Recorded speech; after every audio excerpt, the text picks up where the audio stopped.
Ah, Bloodborne. Un jeu qui procure des sensations uniques. Parcourir les ruelles torturées de Yarnam, ressentir l'atmosphère spéciale du rêve du chasseur, ses PNJ mystérieux et ses boss spectaculaires. Ce jeu a un mood bien à lui, qui recèle de mystères et de questionnements. C'est pourquoi je vous propose un iceberg sur Bloodborne 8 ans après la sortie du jeu, car il n'a rien perdu de sa superbe, ni de sa mystique. Dans cet iceberg, il y aura des faits sur le jeu, des théories, des spéculations et autres. Je me suis basé sur l'iceberg d'un redditeur dont le compte a été supprimé, et je me suis également inspiré de diverses vidéos sur le lore, des analyses, des contenus coupés, etc. J'ai remanié le tout à ma façon, en enlevant et en rajoutant des choses. Ce sera ma contribution pour la communauté, et sans plus vous faire attendre, plongeons dans l'iceberg de Bloodborne. Bon visionnage. Commençons doucement avec la partie visible de l'iceberg, qui regroupe les faits et les anecdotes les plus connues sur le jeu. Vous devriez en connaître la plupart, mais on va vite descendre, ne vous inquiétez pas. Lady Maria et la poupée. La poupée a été tendrement fabriquée par German pour lui tenir compagnie. La poupée est basée sur une étudiante pour laquelle German avait de l'affection, Lady Maria. Après la disparition de Maria, German a cherché de manière obsessionnelle à la reproduire sous la forme de la poupée. Elle a exactement la même taille et la même apparence, jusqu'aux vêtements, et même la même voix. Cependant, German est rapidement devenu indifférent à la présence de la poupée, peut-être parce que cette dernière n'avait pas la personnalité de Maria. Après avoir battu Lady Maria, la poupée a un dialogue unique qui est très lourd de sens. Bon chasseur, cela peut paraître étrange, mais ai-je changé d'une manière ou d'une autre? Il y a quelques instants, depuis quelque part, peut-être au plus profond de moi, j'ai ressenti une libération de lourdes chaînes. Non pas que je le sache, comme c'est étrange. D'une manière ou d'une autre, en tuant Lady Maria dans le cauchemar du vieux chasseur, on a soulagé la poupée, preuve de leur lien fort. Les trois cordons ombilicaux. Il y a 3 fins dans Bloodborne, dont celle dit secrète, qui se débloque en consommant 3 tiers de cordon ombilical. Il y en a en tout 4. Un au vieil atelier abandonné, Yosefka nous en donne un si on attend de tuer Rome pour l'avoir, on en a un autre en battant la nourrice de Mergot, et on en trouve un sur le cadavre du rejeton d'Ariana. Les consommer avant de combattre German fera apparaître la présence lunaire, qui règne sur le rêve du chasseur. En la battant, on débloque la fin secrète. Notre personnage devient un enfant grand. La rune Mec Contact. La rune entrée en contact est une emote qu'on obtient au faubourg supérieur de la cathédrale en parlant à ce cadavre. On peut utiliser cette emote devant le gros cerveau dans le cauchemar de Mensis afin d'obtenir la rune Nouvelle Lune. La forme du corps lors de cette emote rappelle l'écriture des runes, et peut renvoyer à une idée intéressante, selon laquelle il est très difficile de communiquer avec des formes de vie supérieures ou extraterrestres, et donc le seul moyen de communiquer serait les mathématiques. La position des bras forme un triangle rectangle de 90 degrés, ce qui conforte cette idée. Cette idée est d'ailleurs développée dans le film Premier Contact qui relate une histoire similaire. Le PVP dans le rêve du chasseur. Parmi les joueurs de Bloodborne, il y a ceux qui fuient le PVP et ceux qui adorent envahir le monde des autres joueurs. C'est une tradition, et Bloodborne n'échappe pas à la règle. Il est possible d'envahir la partie d'autres joueurs pour les chasser. Fait assez intéressant, quand l'atelier du chasseur brûle, il est possible de faire du PVP dans cette zone. Mais la procédure est assez compliquée, puisqu'on ne peut utiliser la cloche sinistre. Il faut en fait appeler un chasseur à l'aide, et selon la 4ème rune que vous avez mémorisée, vous pourrez le combattre ou non. Par exemple, si vous êtes un vil sang avec la rune de corruption, et qu'on invoque un bourreau avec la rune de radiance, il sera invoqué comme ennemi. Ils apparaissent en violet, un mélange du bleu amical et du rouge ennemi. Déjouer le piège de Pat. Comme dans les Dark Souls et Elden Ring, Pat est bien présent dans Bloodborne, mais il est sous une forme d'araignée. Dans les frontières du cauchemar, vous pouvez suivre les joyaux brillants afin de déclencher son piège, ou il vous fera tomber du haut de la falaise dans la mare de poison. Mais en regardant bien depuis le côté opposé, on peut le voir tranquillement attendre sur le mur que son piège fonctionne. A partir de là, vous pouvez décider de le troller en lui lançant des cailloux ou des cocktails, afin de le faire tomber et de lui rendre la monnaie de sa pièce. Si vous finissez sa quête sans le tuer, Pat partira de la frontière des cauchemars et aura une reconversion plutôt intéressante, puisqu'il deviendra un marchand dans certains donjons calices. La fille de Gascoigne dévorée par le cochon. Après le combat contre Gascoigne, on peut ramasser la broche rouge sur le cadavre de sa femme. En brisant cette broche, on peut obtenir une pierre. Ce faisant, on peut envoyer la petite fille à la chapelle. Mais elle n'y arrivera jamais. En tuant le cochon dans les égouts d'Yarnam, il droppe le ruban rouge des messagers, qui est décrit comme ceci. Cet objet épais et puant fut extrait des organes d'une malheureuse victime. Je pense que tout est dit. En voulant l'envoyer à la chapelle, elle s'est perdue dans les égouts et a fini dévorée par le cochon. Les armes étranges. Dans les donjons, on peut récupérer ou acheter des armes étranges. Ce sont les mêmes que les classiques, mais les emplacements pour les gemmes changent, ce qui peut vous arranger si vous voulez optimiser absolument ou tenter des builds spécifiques. Les multiples usages de la boîte à musique. En utilisant la boîte à musique donnée par sa fille dans Yarnam, le père Gascoigne est étourdi, et on peut alors le frapper facilement. Certains joueurs ne le savent pas, mais il est possible d'invoquer le père Gascoigne afin qu'il nous aide dans notre progression dans Yarnam, notamment dans le combat contre le monstre clérical. Que se passe-t-il si vous jouez de la boîte à musique lorsqu'il est invoqué en tant qu'allié? Eh bien, il se contente de ricaner. Mais ça ne s'arrête pas là. Dans le cauchemar de Mensis, on peut croiser les lanternes hivernales qui vous rendent fou. Vous vous souvenez sûrement de leur chant glacé le sang? Eh bien, si vous êtes attentif, vous remarquerez qu'elles chantent le même air que la boîte à musique.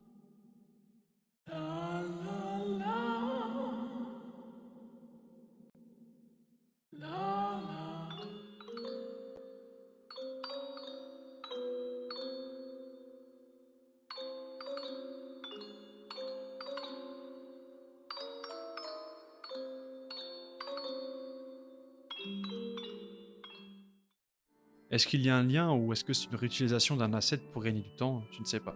Mais ça ne s'arrête pas là. Dans certains donjons, vous pouvez trouver une cloche. Il y a plusieurs moyens de la faire sonner. Fait étonnant, en utilisant la boîte à musique près d'elle, la cloche est comme frappée, comme si elle avait une hitbox. Enfin, dernier fait sur cette boîte à musique, et j'ai pas trouvé d'explication ici, mais lorsque vous battez la nourrice de Mergot, le corps de Viola, la femme de German, disparaît. Et on s'aperçoit que la boîte à musique joue la même musique que le thème qui se lance lors du combat de Mergot.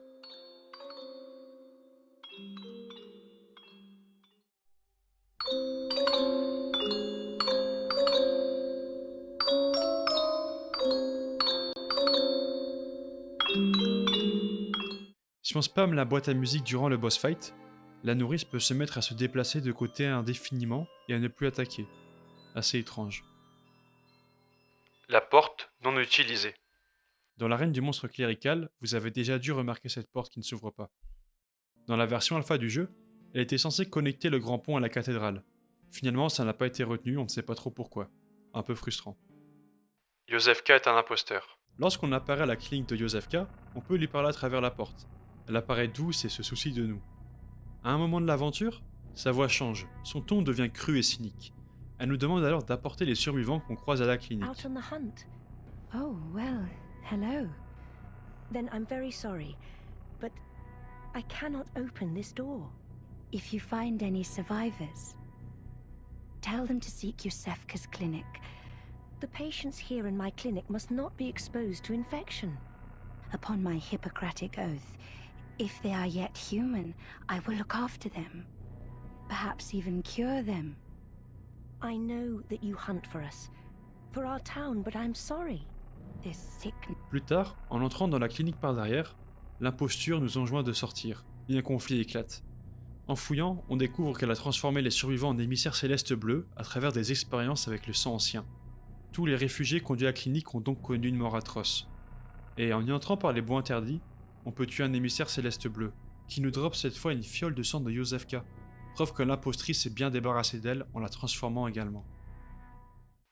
La statue volante. Dans le vieux Yarnam, les développeurs ont oublié une statue qui se balade dans l'air. Comme quoi, même un jeu comme Bloodborne peut avoir des petites coquilles qui deviennent au fil du temps un running gag ou font partie de sa légende. Le corbeau gentil. Dans les bois interdits, vous pouvez trouver un groupe de 3 ou 4 corbeaux. 3 vous attaquent, mais un reste inoffensif.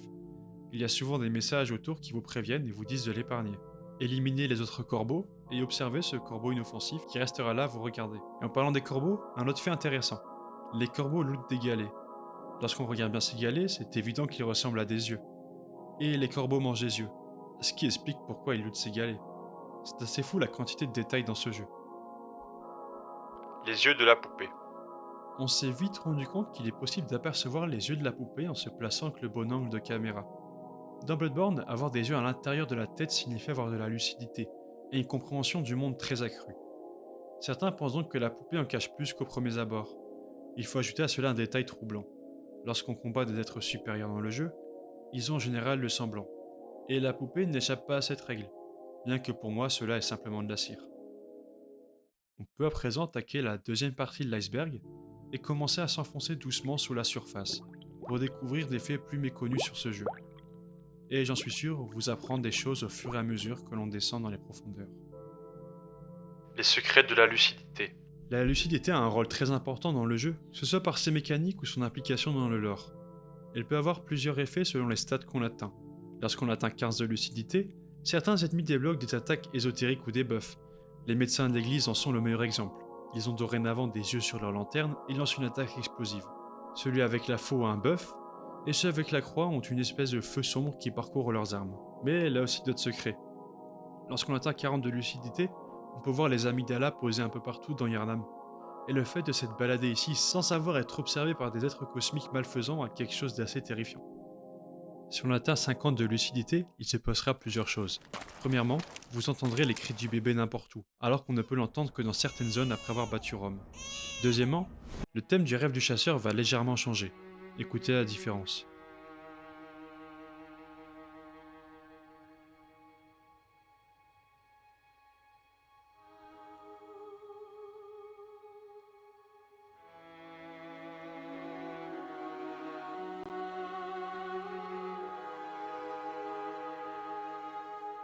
Il devient plus mélancolique et nostalgique encore. Bloodborne 2.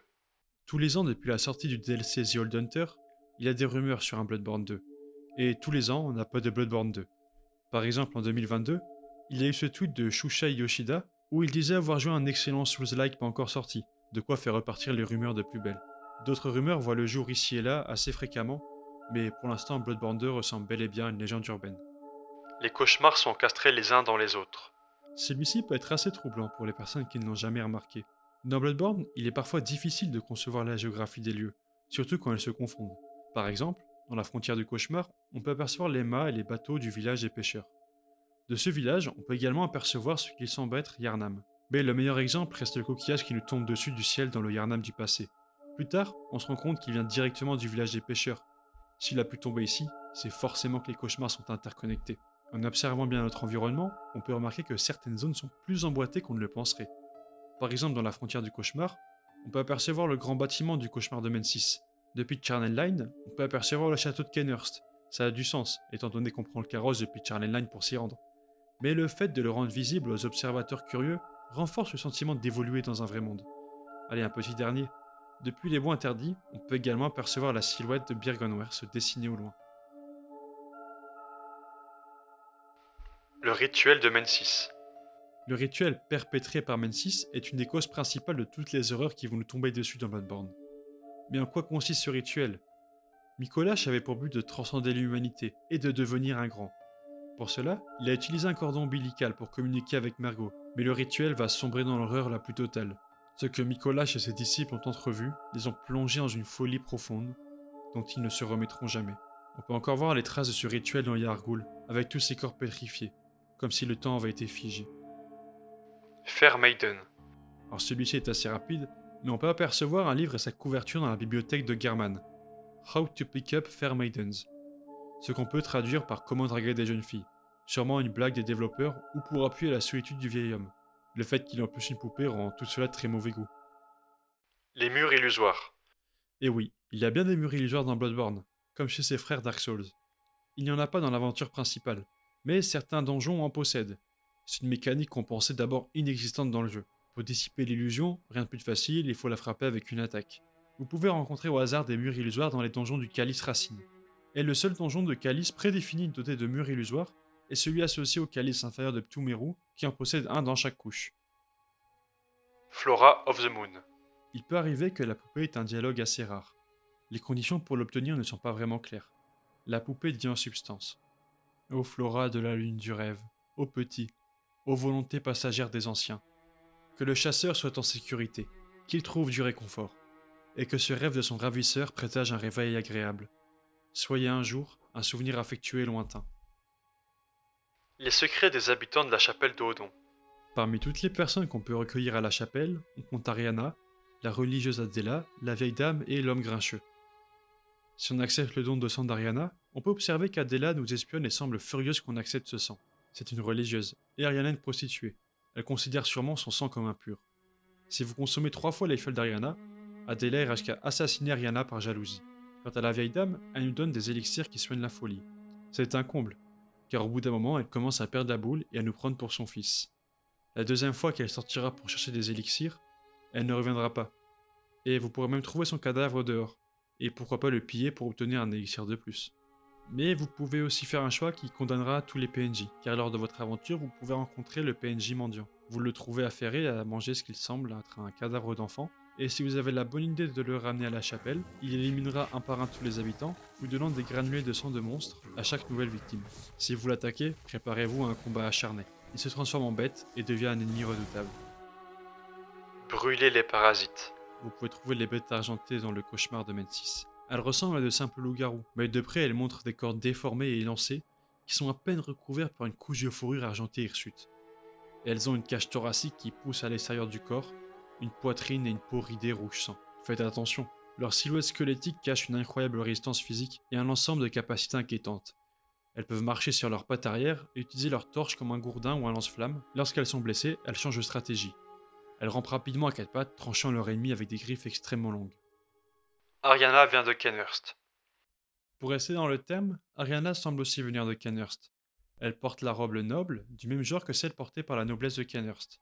Cela signifie qu'elle peut être connectée d'une manière ou d'une autre à Annalise, la reine des Villeblood. En effet, la description du sang d'Ariana dit ceci. Un membre de l'ancienne église de guérison saurait que son sang est effectivement semblable à celui qui était autrefois interdit. Le seul autre type de sang mentionné dans le jeu et interdit par l'église, c'est celui du clan de Kenhurst. Et plus tard, elle donne naissance à un enfant céleste. Et cet événement n'arrive qu'à ceux qui ont un type de sang particulier, généralement des nobles comme Yarnam ou comme Ariana. Cela peut aussi expliquer la version d'Adela à son égard, puisque l'église de la guérison a mépris de longue date pour les Villeblood de Kenhurst, ce qui explique probablement pourquoi elle finit par la tuer. Les ennemis coupés. C'est la première fois dans cet iceberg qu'on aborde le sujet du contenu coupé. Comme vous le savez sûrement, du contenu coupé a pu être restauré, et vous pouvez en retrouver beaucoup sur la chaîne YouTube de Lance McDonald par exemple. Il y a assez de matière en contenu coupé pour faire un iceberg complet dessus, donc je pourrais pas tout mettre tant il y a de choses, mais je vais essayer d'inclure les plus marquants. On commence donc avec quelques ennemis intéressants qui finalement n'ont pas été intégrés au jeu. Commençons tout de suite avec le plus terrifiant, la marionnette vivante. Cet ennemi ressemble à une très grosse poupée avec une tête gonflée, pas très différente des têtes des patients dans le DLC. On devine des organes à travers sa peau translucide, et il est franchement peu ragoûtant. Peut-être qu'il a été coupé parce qu'il sonnait plus Silent Hill que Bloodborne, ou je ne sais pas. Voici le Screamer, cette espèce d'œuf sur tentacule qui ressemble à un facehugger dans Alien. Apparemment, il n'attaquerait pas, se contentant d'alerter de votre présence avant de s'évanouir dans la nature. On trouve aussi le Shrine Knight. Il porte une armure dorée avec une cape bleu foncé suspendue dans le dos. Il existe deux variantes. L'une d'elles brandit une hallebarde et un bouclier, tandis que l'autre variante brandit une longue épée et un bouclier. Et comme vous pouvez le voir, ces animations d'attaque sont plutôt réussies. Qui dit ennemi coupé dit Calice, et on peut y retrouver la bête de Calice, un espèce d'ours bourrin avec une hache, mais aussi ce fantôme des Calices, qui peut devenir invisible pour vous harceler. Apparemment, ce fantôme serait un ptumérien. Et évidemment, les sempiternels squelettes armés qu'on retrouve dans tous les Souls. Et pour finir, on peut parler de cet étrange bonhomme rouge appelé le guerrier de feu. Je trouve que son apparence tranche beaucoup avec le reste du jeu, c'est assez étrange. Les ombres d'Innsmouth. Les Ombres d'Innsmouth est une nouvelle du célèbre écrivain Lovecraft, qui relate l'histoire d'un poisson de leur village. Miyazaki s'en est évidemment inspiré pour son village des pêcheurs. Il s'est également imprégné en général de l'ambiance du maître de l'horreur, avec ses grands anciens, ses horreurs cosmiques, ou encore ses intrigues complexes liées au cauchemar. La nouvelle Dream Quest of Unknown Kadat en est le parfait exemple, car elle retrace un voyage au sein de cauchemars tortueux. Autre fait intéressant, la rune de Karil semble former les lettres HP, qui sont les initiales d'H.P. Lovecraft, sûrement un petit hommage discret. La trappe de Byrgenwerth. Je pense que beaucoup d'entre vous se sont déjà trouvés devant cette dalle en voulant l'ouvrir, tout en se demandant à quoi elle pouvait bien servir. Certains théorisaient qu'elle donnerait directement sur les donjons Calice. Et c'est une explication qui est logique, car cela aurait facilité l'accès au labyrinthe durant leurs recherches sur le sang ancien. Et dans le lore, le premier Calice était trouvé sous Byrgenwerth, ce qui appuie cette théorie. À présent, nous entrons dans la troisième partie de l'iceberg. À ce stade, il y a encore de la lumière, mais on commence doucement à s'enfoncer dans des eaux troubles et obscures et aborder des sujets moins connus. Pale Blood. On commence ici avec du lourd, sans doute un des plus gros mystères de Bloodborne. Le pale sang est cité plusieurs fois dans le jeu, mais jamais avec assez de précision pour qu'on comprenne véritablement sa nature. Quand le joueur se réveille, il peut trouver une note disant « Trouvez le pale sang pour transcender la chasse ». Le pale sang est donc un MacGuffin, c'est-à-dire un dispositif d'intrigue sous la forme d'un objectif, d'un objet souhaité ou d'un autre facteur de motivation que le protagoniste poursuit, et souvent avec peu ou pas d'explication narrative. Selon Miyazaki, les joueurs peuvent interpréter Pale Blood de deux manières différentes. L'une est la couleur du ciel après que les joueurs ont vaincu Rome et que le rituel secret de Mensis a été révélé. Le ciel y est d'un bleu très pâle, comme un corps vidé de son sang. Avant que le rituel ne soit révélé, lorsque le joueur est kidnappé et se rend à Yahar'gul, il ne sait pas encore ce que cela pourrait signifier. Ensuite, après le rituel, il pourra à nouveau regarder le ciel et cela leur apparaîtrait alors comme une évidence. Cela conduit à l'interprétation selon laquelle chercher le sang pâle fait référence à la découverte de ce rituel et à son arrêt.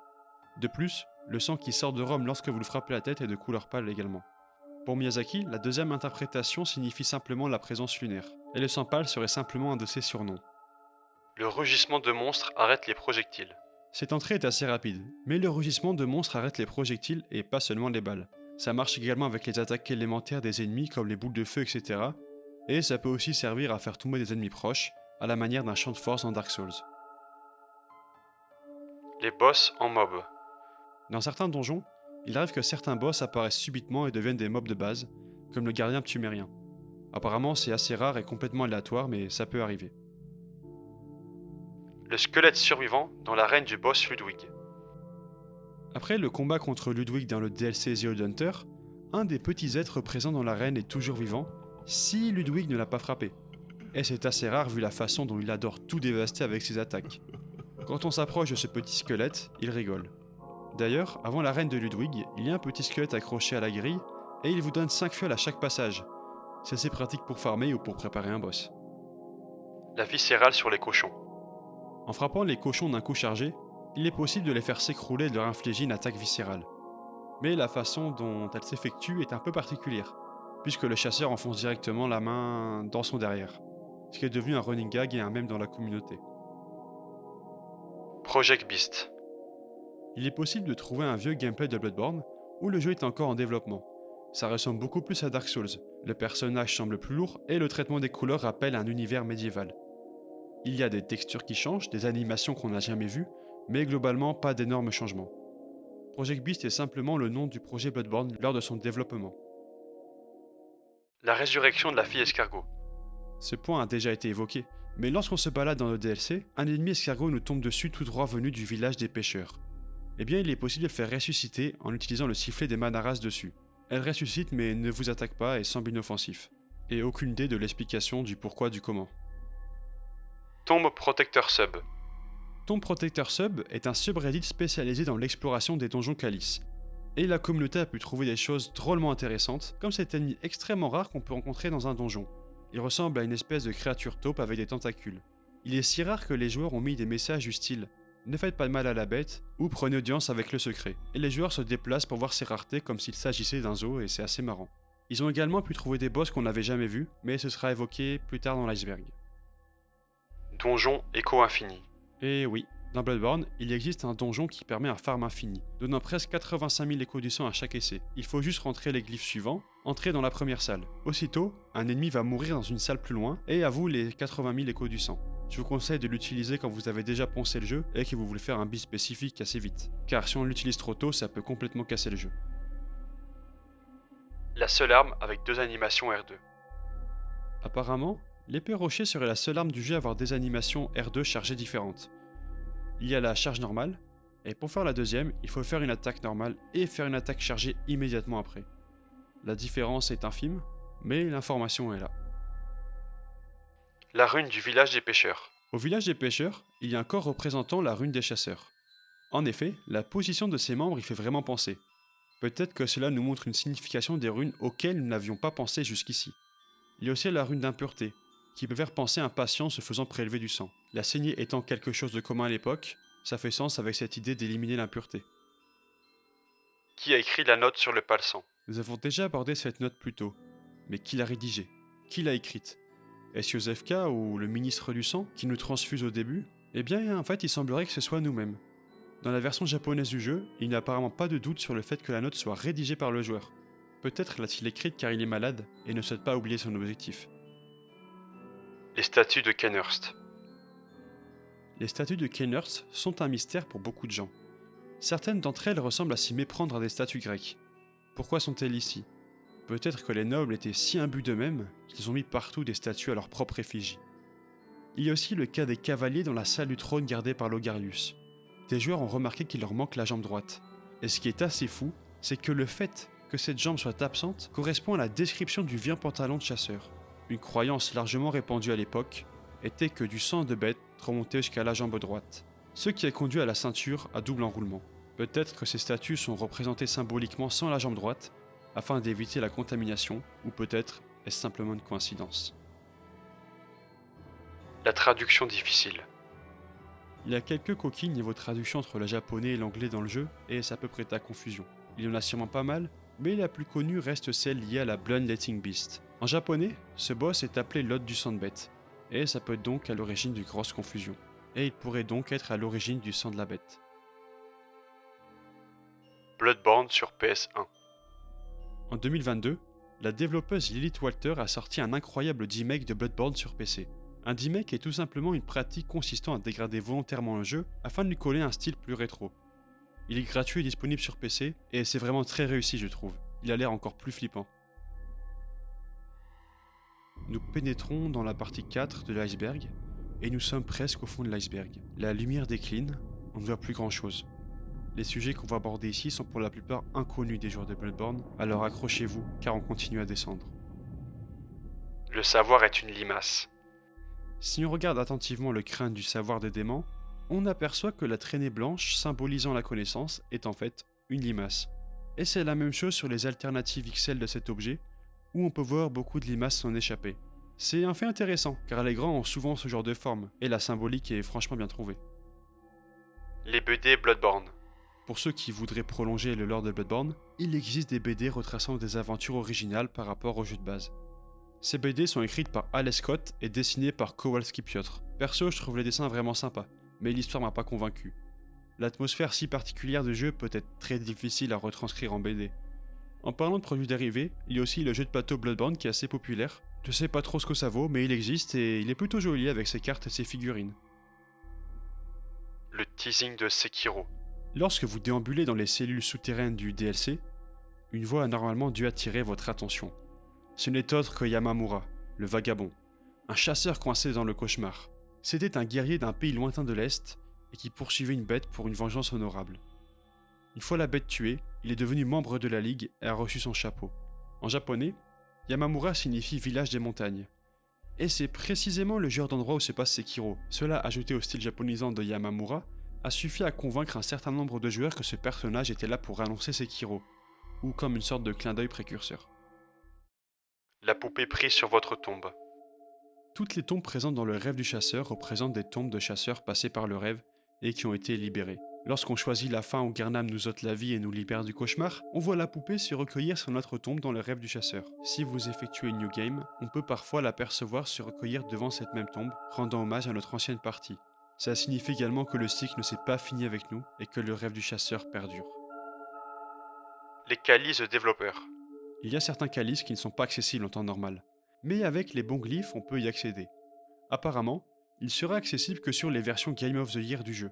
Sur les versions classiques, ces calices font cracher le jeu.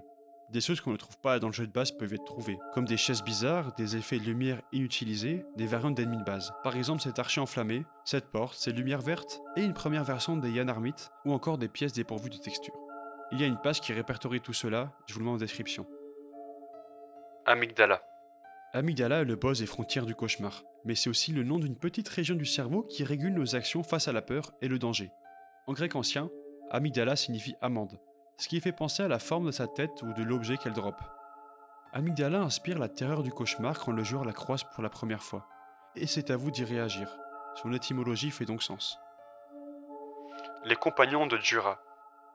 Jura est le chasseur qui surveille le vieux Yarnam tout en veillant sur les bêtes. Mais on peut penser qu'il n'agit pas seul. Dans un premier temps, il y a le chasseur qui nous attaque sur la place du vieux Yarnam. Il n'est pas attaqué par Jura, mais il nous attaque directement. C'est donc sans doute un de ses acolytes. Dans le DLC Cauchemar du chasseur, on trouve un chasseur dans une grotte maniant la Gatling. C'est une version portable de l'arme que Jura utilise pour nous tirer dessus, ce qui est déjà assez intéressant. Mais il est encore plus troublant. Au fond de cette grotte se cache une bête affamée, comme dans le vieux Yarnam.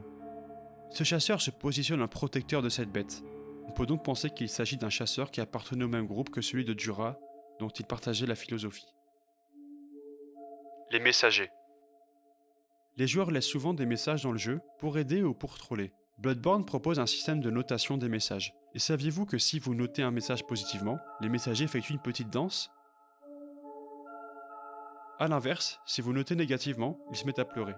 Autre fait sur les messagers, votre vie est restaurée si un joueur note positivement votre message en direct. Et pour continuer sur eux, ils servent aussi de guide dans certaines zones, comme la frontière du cauchemar, où ils allument des lampes à votre passage pour pas que vous vous perdiez. Les ennemis faits de messagers. Je suis sûr que ces ennemis vous ont extrêmement énervé. Dès qu'ils vous aperçoivent, ils vous rendent fou, et bien souvent c'est la mort si on n'y est pas préparé. Et oui, c'est le retour des lanternes hivernales dans cet iceberg. Et en regardant de très près, les lanternes hivernales paraissent faites de messagers. Mais il y a plus troublant. Personnellement, son accoutrement me rappelle aussi la poupée, qui aurait muté dans ce cauchemar en ce monstre horrible. Tous les éléments vestimentaires correspondent. L'écharpe, le corset, les manches.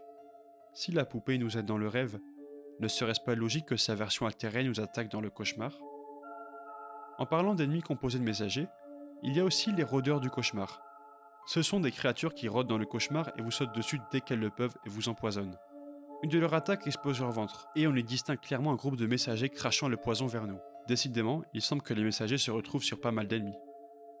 DMC Redgrave. C'est simplement le pseudo d'un utilisateur Reddit qui a publié 90 pages d'analyse sur le lore de Bloodborne et sur les personnages.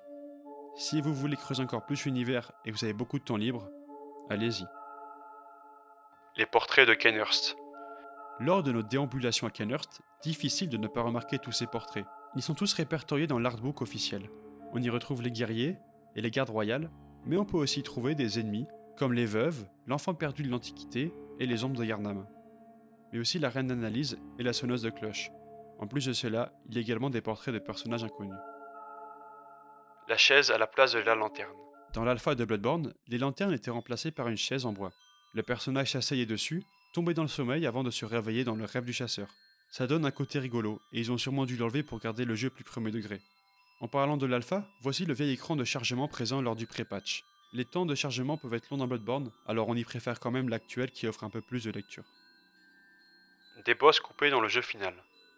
Retour sur le contenu coupé. Ici on s'intéresse aux boss qui n'apparaîtront pas dans le jeu. On commence avec le chevalier qui n'a pas de nom, et aurait dû être un boss avec son cheval creepy. Perso, son design me fait beaucoup penser à ces chevaliers dans Elden Ring. On peut aussi trouver cette version de la présence lunaire qui n'a pas été gardée, mais il est toujours possible de la combattre avec les bons glyphes, mais faites attention, le combat est complètement buggé. On peut aussi citer le serpent géant qui devait se tenir à la place des ombres de Yharnam. C'est juste une version énorme du mob serpent de base. Plutôt content d'avoir eu les ombres à la place, elles sont quand même plus classe. Il y a également la bête des grands anciens, trouvable dans ce donjon. Elle a été trouvée par les data miners dans les fichiers du jeu. Pour finir, on peut trouver ce qui semble être la version antérieure de Logarius, le roi bleu. Il lui ressemble vraiment énormément, donc c'est sûrement cela. Valtre nous passe le flambeau. Valtre est le chef de la ligue qui chasse les vermines. En finissant sa quête, c'est-à-dire en écrasant 5 vermines à ses pieds, on récupère son casque. Quand on invoque Valtre, surprise, il n'a plus de casque. Comme si en nous donnant le sien, il nous avait passé le flambeau pour devenir le maître de la ligue. Et la preuve de cela est qu'il ne s'appelle plus Valtre le maître de la ligue, mais Valtre le mangeur de bêtes. Les PNJ coupés. Un retour sur le contenu coupé, mais cette fois sur les PNJ. Étant donné la profondeur des PNJ dans Bloodborne, ça va être très intéressant de regarder cela. Et ces persos ont quasi tous des dialogues inutilisés, mais ce serait beaucoup trop long de les ajouter. Si vous voulez les voir, ils sont dispo sur le Bloodborne Wiki. Commençons par le père Norbert, un personnage qui n'a pas l'air très à sa place dans ce jeu vu son physique. Mais il apparaît bien dans les contenus coupés. Il est mentionné dans un dialogue de Micolash lui-même coupé. Certains pensent qu'il est devenu la bête cléricale, mais c'est de la pure spéculation. On peut également trouver la vieille femme de la clinique. Elle ressemble à la sorcière d'Emwick, et il semble qu'elle ait pu être une première version de Yosefka ou du ministre du sang, car elle était censée être rencontrée à la clinique. Vient ensuite le fantôme du chasseur, qui apparaît seulement dans un donjon avec ce glyphe. Il est censé être un PNJ allié, et heureusement qu'il est gentil, car ça pourrait changer toute la perception des esprits qu'on croise de temps en temps dans le jeu. Dans le vieux Yharnam, on devait initialement pouvoir rencontrer un survivant à l'incendie qui ravagea ce quartier. On y apprend qu'il a perdu sa femme et ses enfants, et il semble reconnaître que tout ceci est l'œuvre du sang contaminé. Pour finir, on peut aborder cet étrange personnage qu'est la princesse Escargot. Elle a l'apparence d'une grande femme, avec la peau bleue et sointante. Elle a également les yeux bandés et une robe blanche. On ne sait pas si c'est un ennemi ou un PNJ, mais avec son apparence, elle pourrait être la reine des femmes escargots du DLC The Odd Hunter. Et le fait que ce soit une princesse de grande taille renvoie un peu à Guinevere, la princesse Filianor ou encore Priscilla. Ça aurait pu être ce genre de personnage dans Bloodborne. Bloodborne carte. Avant d'attaquer la dernière partie de l'iceberg, on va s'attarder un petit peu sur ce sujet un peu plus détente. Bloodborne Kart a initialement commencé comme une blague, jusqu'à ce que Lilith Walter s'en empare. Et oui, c'est bien la même personne derrière le remake de Bloodborne. Et le moins qu'on puisse dire, c'est qu'elle a pris le sujet au sérieux. Il y a qu'à voir cette bande-annonce.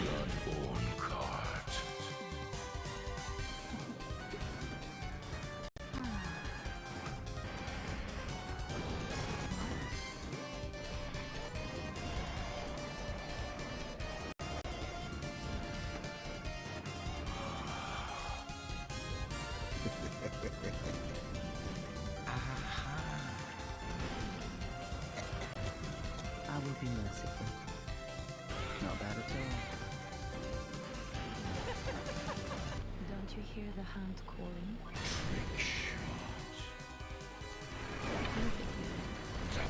Le jeu sortira le 31 janvier 2024 sur PC et il contiendra 12 coureurs, parmi lesquels la poupée, Gascoigne, German, Micolash, le chasseur ou encore Eileen. Il y aura 16 cartes, un mode campagne solo complet, des combats de boss, un mode multijoueur local en écran partagé et un mode combat VS.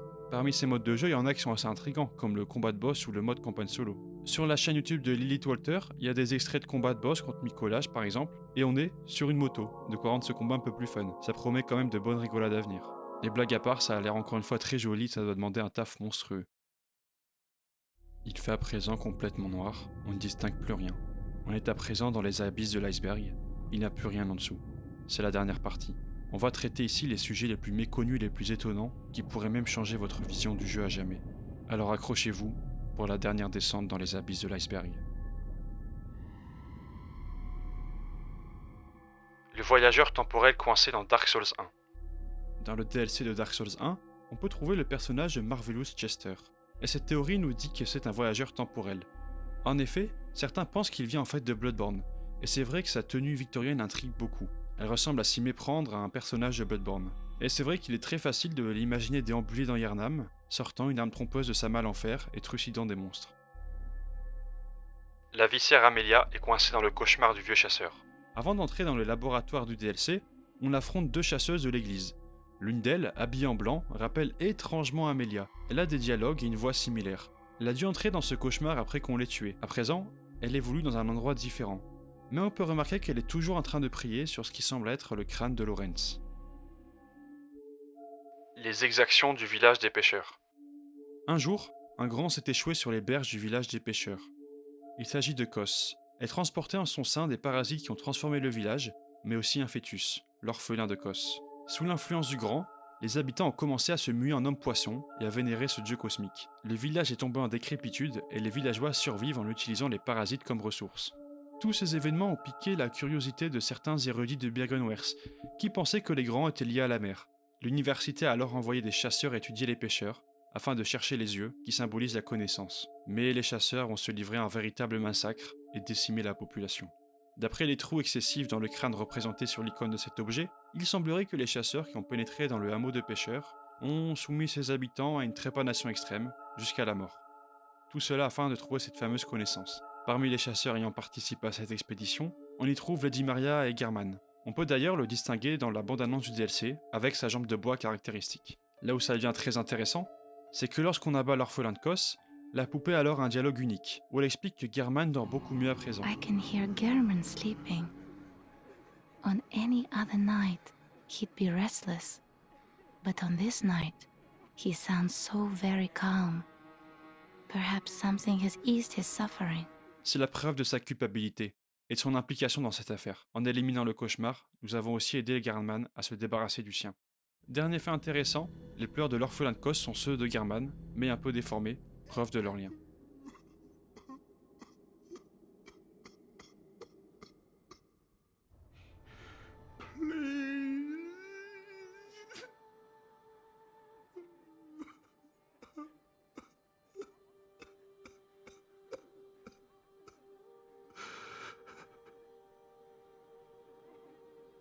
La troisième rune de Caril. La rune Caril a été découverte par le vieux chasseur Ludwig avec l'épée sacrée au clair de lune, et elle augmente le potentiel de ralliement. On peut en trouver deux dans le jeu, une lâchée par une corneille noire au sommet des chevrons de la salle de recherche, et une lâchée par Ludwig. Mais certains attestent de la présence d'une troisième rune, trouvée dans les profondeurs 5 de donjon de Calice Racine. Mais aucune preuve de ceci. Alors que le guide de Bloodborne page 148 le mentionne comme accessible dans de tels donjons, les informations obtenues par data mining et publiées sur le subreddit Tomb Prospector, le groupe de recherche sur les donjons, confirment qu'il existe dans les fichiers du jeu, mais sont inutilisés. Et pour ajouter un sujet sur le Reddit Tomb Prospector, tous les donjons racines existants ont été explorés. Ils ont exploré les 2300 calices racines existants, les ont cartographiés et archivés. Bravo à eux car le temps passé dessus doit vraiment être effrayant. Les ombres de Yharnam sont des gardes du corps. Cette affirmation peut sembler étrange aux premiers abords, mais prend son sens dans le contexte du jeu. En effet, les ombres nous empêchent de progresser jusqu'à Byrgenwerth, où se trouve l'apparition de la reine Yharnam. Et la deuxième fois qu'on les rencontre, c'est également juste avant de trouver Yharnam, devant l'ascenseur menant à la nourrice de Mergo. En effet, elles agissent comme des gardes du corps, comme si elles protégeaient la reine.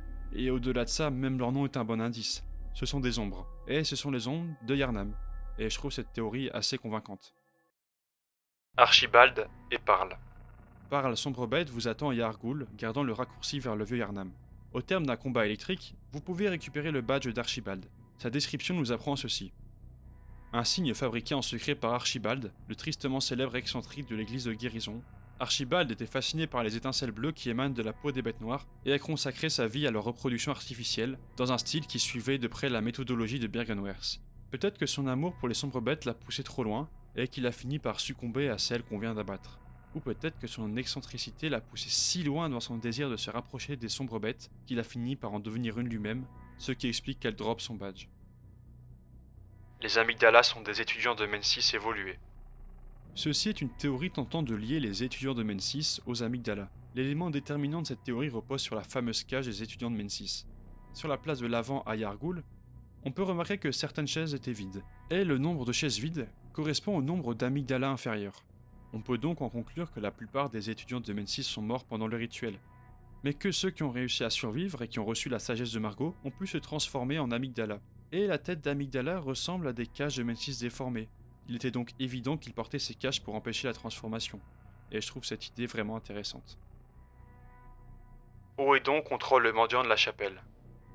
Oedon est décrit comme un grand plutôt doux, mais l'objectif des grands est de se reproduire, et cela il ne faut pas l'oublier. Cette théorie va remettre en perspective vos croyances sur Oedon et sur le mendiant de la chapelle. Lorsqu'on arrive au faubourg de la cathédrale, le mendiant nous demande de dire aux habitants de venir se réfugier. Une fois tous les réfugiés rassemblés, quelque chose devrait vous frapper.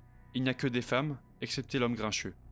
Est-il possible qu'Oedon ait influencé le mendiant dans le but d'amener des femmes dans sa chapelle, dans le but de les féconder? Et un autre élément rend cette théorie crédible. Après avoir tué Rome, les limites entre les mondes s'effacent, et les grands peuvent descendre sur Terre, et Ariana tombe enceinte d'un grand. C'est une théorie extrêmement intéressante et convaincante, même si la plupart des joueurs préfèrent à penser que le mendiant est une bonne personne. Les paroles de Hail the Nightmare.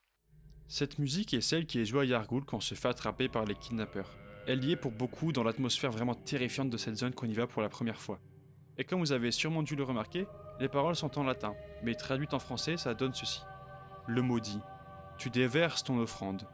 Nous sommes corrompus. Maudit. Bête. Maudit. Père, je donne si tu l'accordes. Nous sommes corrompus. Dans les ténèbres, l'argent de l'eau. Notre mère, par le sang, de la rédemption, sortira d'elle-même.